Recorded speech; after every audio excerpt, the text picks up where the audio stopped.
Elias knew this feeling, the tightness in his chest, the way his thoughts seemed to race, a jumbled mess of worries he couldn't untangle. Anxiety had become an unwelcome companion, casting a shadow over even the brightest days. It was a silent struggle, invisible to the outside world, but inside a storm raged. Simple tasks, once effortless, now felt like monumental challenges. Going to the market, meeting a friend for coffee, even answering the phone, each activity brought a wave of dread. He felt trapped, his own mind working against him. Elias longed for the days when his heart didn't pound in his chest for seemingly no reason, when his mind wasn't constantly flooded with what-if scenarios. He missed the ease with which he used to navigate the world, the feeling of simply existing without the weight of anxiety pressing down on him. He knew he couldn't continue like this, but the path forward seemed shrouded in fog. He needed to find a way out of the darkness to reclaim his life from the grip of anxiety. Elias's anxiety wasn't just an abstract feeling, it manifested in his body, a phenomenon his therapist called somatic anxiety. Headaches pounded behind his eyes, tension knotted his shoulders, and his stomach churned with a constant low-level nausea.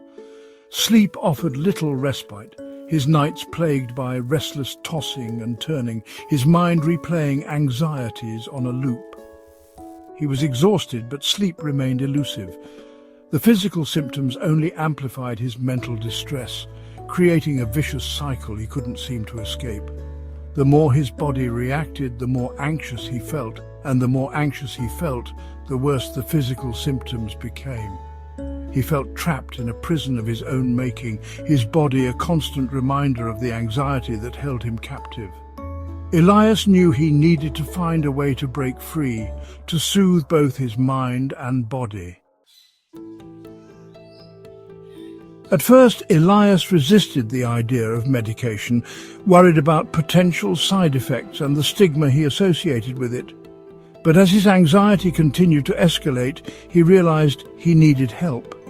He started on a low dose of anti-anxiety medication, hoping for some relief. Therapy became a lifeline, a safe space where he could unravel the tangled threads of his anxiety and develop coping mechanisms. His therapist listened patiently as Elias poured out his fears and frustrations, offering validation and understanding.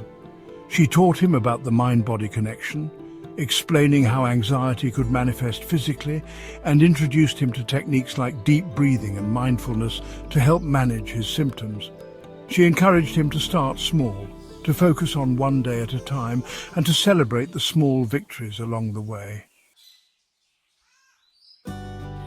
One of the simplest yet most powerful tools his therapist equipped him with was the practice of daily walks and breathing exercises. The fresh air, she explained, would do wonders for his mood, and the rhythmic act of walking would help calm his racing thoughts. He started with short walks around his neighborhood, focusing on his breath, inhaling deeply through his nose and exhaling slowly through his mouth. He discovered a small park nestled at the end of his street, a hidden oasis of green amidst the concrete jungle. It became his sanctuary, a place where he could escape the confines of his apartment and connect with nature. He'd find a bench under the shade of an old oak tree and practice his breathing exercises, counting each inhale and exhale. As he breathed, he imagined drawing in calmness and exhaling the anxiety that clung to him like a shroud. There were moments when panic threatened to engulf him, when his chest tightened and his thoughts spiraled. But he'd remind himself to keep breathing, to stay present, to not let the anxiety win. And slowly, gradually, he began to feel a shift. The tightness in his chest eased, the racing thoughts slowed, and a glimmer of hope pierced through the darkness. It wasn't a cure, not yet, but it was a victory nonetheless. Elias had found a moment of peace, a small but significant triumph in his ongoing battle with anxiety. He knew the journey ahead would be long and challenging, But armed with his newfound coping mechanisms and the unwavering support of his therapist, he was determined to keep fighting for his peace, one breath at a time.